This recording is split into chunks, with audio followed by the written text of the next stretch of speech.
सत्यवती के चित्रांगद और विचित्रवीर्य नामक 2 पुत्र हुए। शांतनु का स्वर्गवास चित्रांगद और विचित्रवीर्य के बाल्यकाल में ही हो गया था, इसलिए उनका पालन पोषण भीष्म ने किया। भीष्म ने चित्रांगद के बड़े होने पर उन्हें राजगद्दी पर बिठा दिया, लेकिन कुछ ही काल में गंधर्वों से युद्ध करते हुए चित्रांगद मारा गया।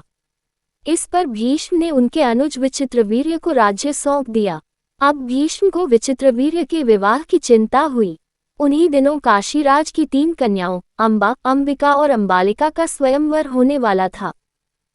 उनके स्वयंवर में जाकर अकेले ही भीष्म ने वहां आए समस्त राजाओं को परास्त कर दिया और तीनों कन्याओं का हरण करके हस्तिनापुर ले आए।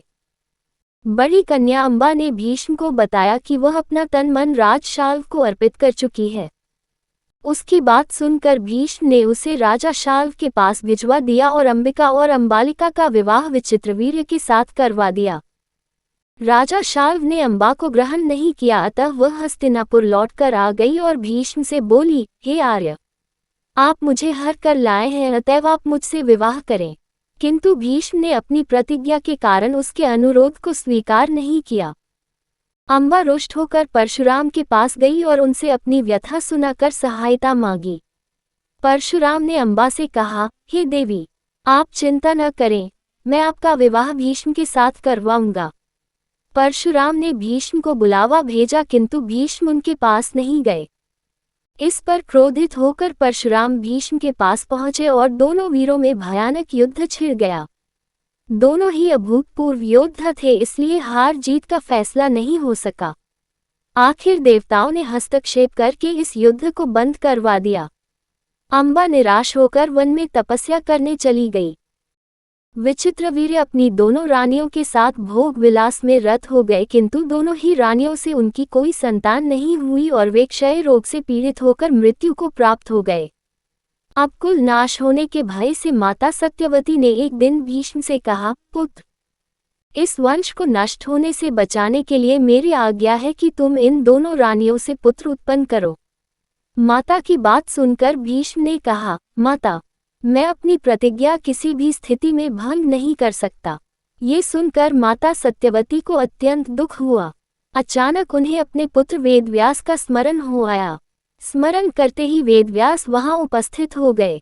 सत्यवती उन्हें देखकर बोली, हे पुत्र, तुम्हारे सभी भाई निसंतान ही स्वर्गवासी हो गए, अतः मेरे वंश को नाश होने से बचाने के लिए मैं तुम्हें आज्ञा देती हूँ कि तुम उनकी पत्नियों से संतान उत्पन्न करो। वेदव्यास उनकी आज्ञा मानकर बोले, माता, आप उन दोनों रानियों से कह दीजिए कि वे 1 वर्ष तक नियम व्रत का पालन करते रहे, तभी उनको गर्भ धारण होगा। 1 वर्ष व्यतीत हो जाने पर वेदव्यास सबसे पहले बड़ी रानी अंबिका के पास गए। अंबिका ने उनके तेज से डरकर अपने नेत्र बंद कर लिए। वेदव्यास लौटकर माता से बोले, माता, अंबिका का बड़ा तेजस्वी पुत्र होगा, किंतु नेत्र बंद करने के दोष के कारण वह अंधा होगा।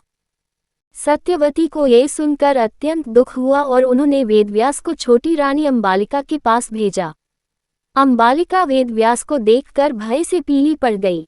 उसके कक्ष से लौटने पर वेदव्यास ने सत्यवती से कहा, माता, अंबालिका के गर्भ से पांडु रोग से ग्रसित पुत्र होगा।